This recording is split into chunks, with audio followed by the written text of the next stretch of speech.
Kajs stue her i det lille hus, der ligger lige nede til venstre for et lille sving af en hyggelig landevej. Det er Græker-Kaj, og nu sidder vi og hygger. Kaj, jeg kommer til dig for at høre, hvorfor er det, du hedder Græker-Kaj? Ja, det er sat med noget, der stikker langt tilbage, det der. Jeg startede på sømandsskole op i Frederikshavn og skoleskive i Danmark og Geostad og alt det der, du. Og så fandt jeg en god kammerat, du. Han boede nede i Fredericia. Og så i mellemtid, så skulle man lave det om til oliehavn dernede. Det var allerede startet dengang så småt, du.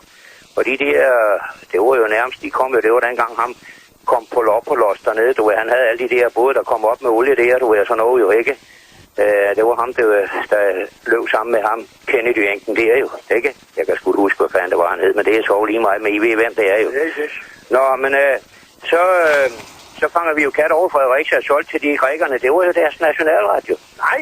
Jo, de hedder jo kat, ligesom vi hedder Vilander. Og fasaner. Jamen, løber du så rundt i Fredericia by? Ja, om natten der, når det blev sort der, så var vi jo på krigstiden, du. 2 kroner, det var færdig nede med mange penge dengang, kan jeg godt fortælle dig. Vi fik kun 5 kroner om ugen i lompenge op på sømandsskolen, det er i Frederikshavn. Men Kaj, hvad år snakker vi? Ja, det er 54, 55. 54-55. Hvordan kan det så være, at navnet Græker er røget med dig, Kaj, her til Bornholm? Jeg havde en masse gode kammerater hjemme på Stævns, hvor jeg kommer fra.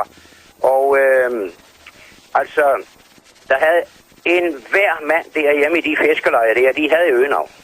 Det var Peter Ole, og det var Harald Lillebil, og det var Smatkaven og Sheriffen, og jeg ved fandme ikke, hvad de hed alle sammen. Vel, men Masser af Kaj. Adam siger lige noget til mig her. Hvad siger du? Men det er simpelthen et spørgsmål om, altså vi ligger jo, vi har nærmest rullet madrasser ud her og ligger og kigger op og forestiller os det liv, Kaj har været igennem, og vi vil gerne høre nogle flere røverhistorier.